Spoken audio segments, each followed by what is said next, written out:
Les professionnels du bâtiment en rêvaient, Matignon a refusé.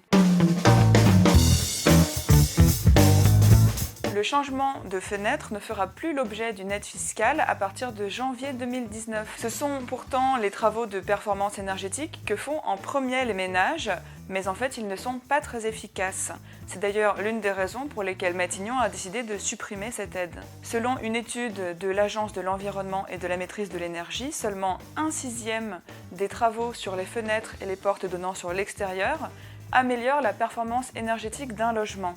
Par exemple, des travaux de changement de fenêtre dont le coût est inférieur à 1 500 € ont une performance très faible. Pour avoir un vrai résultat simplement en changeant ces fenêtres, il faut installer soit du double vitrage à isolation renforcée, soit installer du triple vitrage et dépenser plus de 5 700 €. En fait, ce qui est vraiment efficace, c'est de faire un bouquet de travaux. Changer ces fenêtres, c'est bien, mais il faut surtout isoler les toitures et les combles, les murs, les sols et planchers bas, qui représentent la majorité des déperditions d'énergie. Il faut aussi changer ou installer un système de ventilation, ce que les gens oublient presque toujours. Et ensuite seulement, il devient intéressant de s'attaquer au système de chauffage.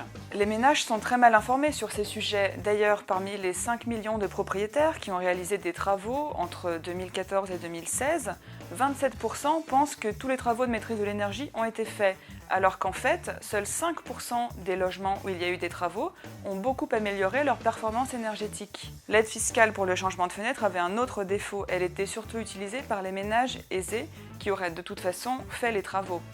Or, elle coûte très cher à l'État, 800 millions d'euros par an, sur les 1,8 milliard d'euros que coûte chaque année le crédit d'impôt pour la transition énergétique.